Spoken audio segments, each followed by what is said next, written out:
Water, a precious resource, class 7th, chapter 16, fourth part. Now, the topic is water for agricultural activity. Agriculture means plant or growing crops. Agriculture in our country is dependent on rainwater, and due to erratic rainfall or very less rainfall or monsoon not in time, farmers have to depend on other water resources for irrigation. They irrigate their crops by wells, canals, rivers, and tube wells, and the increasing use of groundwater. This has resulted in depletion of water table and has put extra pressure on groundwater. To regulate water flow in rivers and distribute water evenly throughout the year, dams have been built on a number of rivers. And dams, these are the huge reservoirs of water created by building walls across a river. And this prevent water runoff and flooding during monsoon. So the dams prevent or protect us from flood and drought both condition. The stored water can be released as per needs of irrigation and for power generation. Power generation means electricity production. About 1500 cubic meter of water. This is needed to grow a metric ton of wheat. Hence, a country importing wheat also saves that much of water. 1 liter of biofuel ethanol made from corn uses 263 to 1500 liters of water. There are huge embedded water content in all agricultural and industrial products. Factors leading to water table depletion. First one is sudden rise in demand of water in urban areas because of rise in population and expansion in residential settlements. Second point is rise in demand of water from industrial sector. Most of the industries are using water for manufacturing as well as a coolant. Third point is rise in demand of water from agricultural sector because of multi-crop farming. And fourth is deforestation leading to scanty rainfall and large water runoff because of lower water retention by the soil.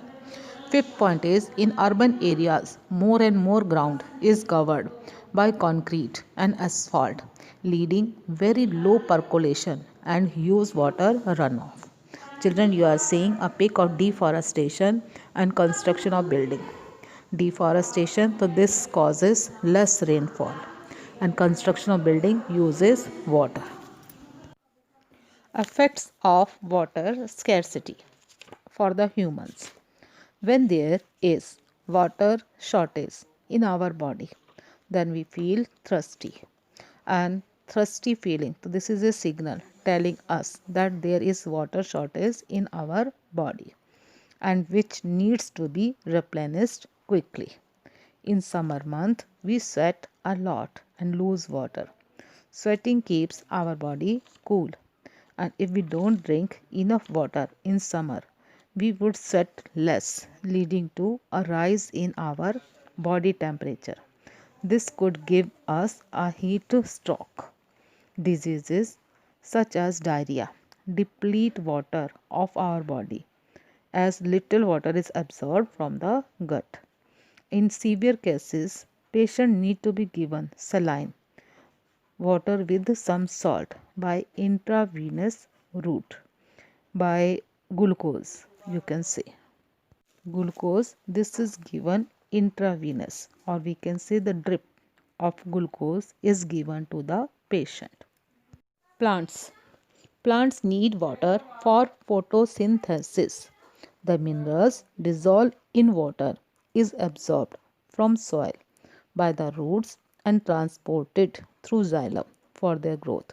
Children, this you have studied in the chapter 11. And you must have observed plants wilting and drying up, especially during hot summer days. Wilting, this happens because the water lost through leaves by transpiration this is not replenished. If water is not available for a long time, it leads to permanent wilting and death of the plant.